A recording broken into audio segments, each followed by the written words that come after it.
Now, getting back to Odoacer, capital Odoacer.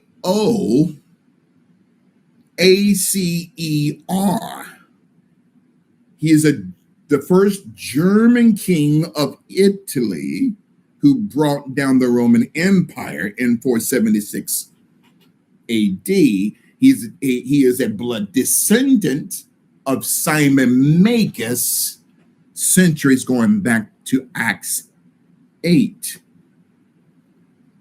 The bloodline of Odoacer would be the Anatolians, who then called themselves Turkish Khazarian. The bloodline of the Anatolians is connected to the worship of fallen angels. Going back to Genesis 6, Enoch 6, Jude 6:666. In the bloodline of the Anatolians, from Simon Magus, Odoacer, Romulus and Remus, the Anatolians, is the bloodline of Gaia Tira. Gaia, capital Gaia, Tira, Tera, that according to Jewish antiquity was the name of a fallen female angel. Along with another fallen angel was an angel by the name of Chaos. Capital Chaos, chaos, which means nothingness. I'm tracing not just bloodline, but bloodlining to what is happening today with the House of Windsor. Simon Magus, Odoacer, Attila the Hun, and through the bloodline of the inhabitants of Transylvania, Odoacer, who brought down the Roman Empire in 476 AD, through the bloodline gave birth to Attila the Hun. The term Hun represents nomadic warriors. And through that bloodline of Attila the Hun would produce Genghis Khan. Genghis Khan, the Rurik kids, Rurikids,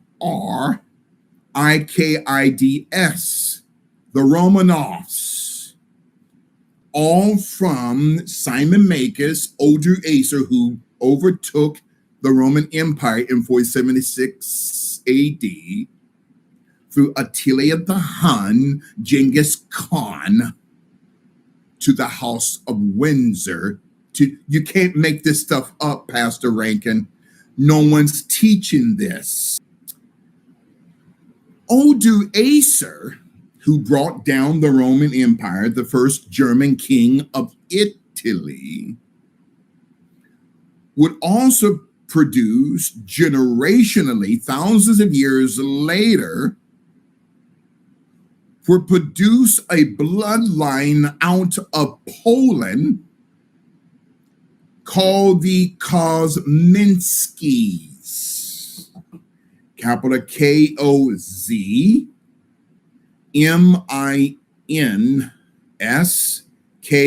Kaminsky.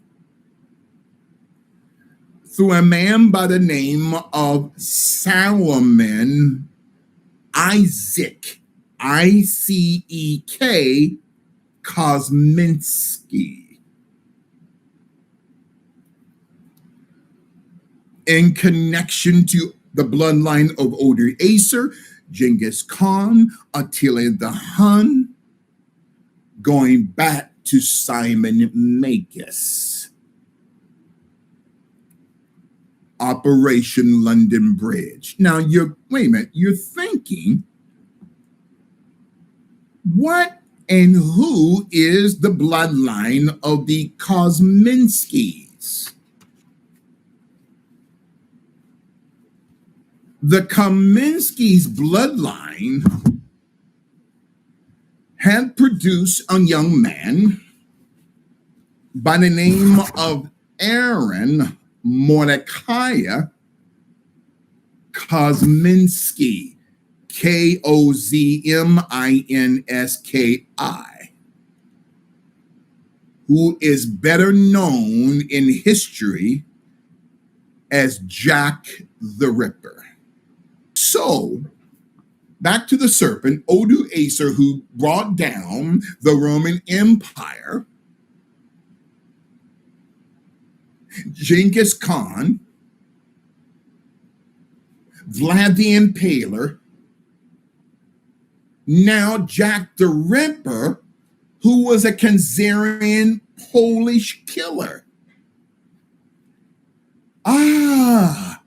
The real name for Jack the Ripper is Aaron, Aron, Mordke, Mordke, which means Mordecai, Kosminski, Kozminski, better known as Jack the Ripper, in the bloodline that will produce the House of Windsor. Let that sink in. Now let's go back 2,000 years.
London, England was established by the Roman Empire during the year of 43 AD after one of the names of the Roman gods of power called Londinium.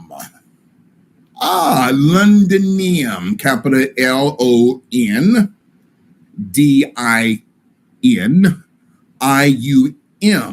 Londinium. Londinium was one of the main gods of governmental power in the Roman Empire. They established the city of what you call London today. As a side point, the term Nodnol, Nodnol, there was a secret society within the Roman government around the time that they established London in 43 AD called the Secret Society of Nodnols, a weird term, Nodnol,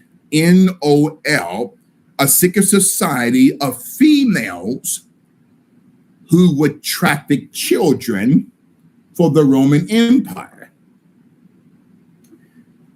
When you take the Roman term Nodnol and write it from left to right rabbinically, you get the term London.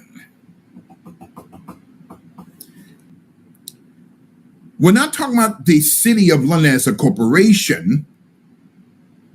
The territory of London, called Londinium, was established by Rome as the Roman Londinium in 43 AD. And also the term Londinium then gives birth to a title of the governor of Rome called a Brit.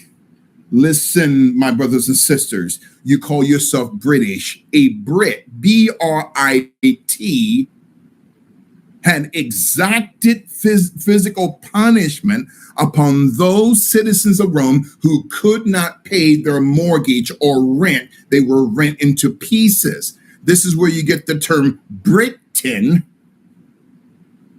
to rip in order to tame the individuals, the people of Rome. And the term Brit or Britain also becomes a Bulgarian term for a governor of a Roman province who were worshipers of nature through the religion of Gaia. Listen to this witch by the name of Oprah Winfrey. School's in session. And I love this quote that Eckhart has. This is one of my favorite quotes in chapter 1, where he says, "Man made God in his own image. The eternal, the infinite, and unnameable was reduced to a mental idol that you had to believe in and worship as my God or our God." Now, I think that's very eloquently put. The term England, when you examine the first 5 letters, it reveals a Roman term that has become a Scandinavian term, Engla. Capital E-N-G-L-A. And for those of you students concerning fallen angels to study, the term Engla is also the name of a fallen angel in Scandinavian demonology. Engla. Then the term land. Fallen angel Engla over a land called England. Thereby, 95% of the world speaks a demonic tongue of a fallen angel, Egla, over the land, and that dialect is called English, leash, which is the weakest language upon the earth. I know that these are difficult things to learn, especially for those of us who are English speaking. We thought we were somehow superior to the rest of the world. But listen to this Bible verse. There's a prophecy that God is going to give us a new and perfect language. Zephaniah 3:9, it's a prophecy. For then I will restore to the people a pure language, that they may all call on the name of the Lord to serve him with one accord. So London, or Londinium, is established by the Roman Empire in 43 AD. Now, the Corporation of London, that's another entity altogether. So you have London, but you have the corporation. So the corporation is inside of a second London called the Region of London. So the corporation then, through the 1297 Magna Carta, which is actually a Roman legalistic term, that in 1297, the Magna Carta of Roman law, through the Edward I seal, the city or the Corporation of London is the seat of Rothschild power today that's controlling London and all of England, Scotland, Wales, and Ireland. So the corporation is ran by the Rothschilds, blood sucking the life out of the rest of the people outside of the corporation, called Londoners.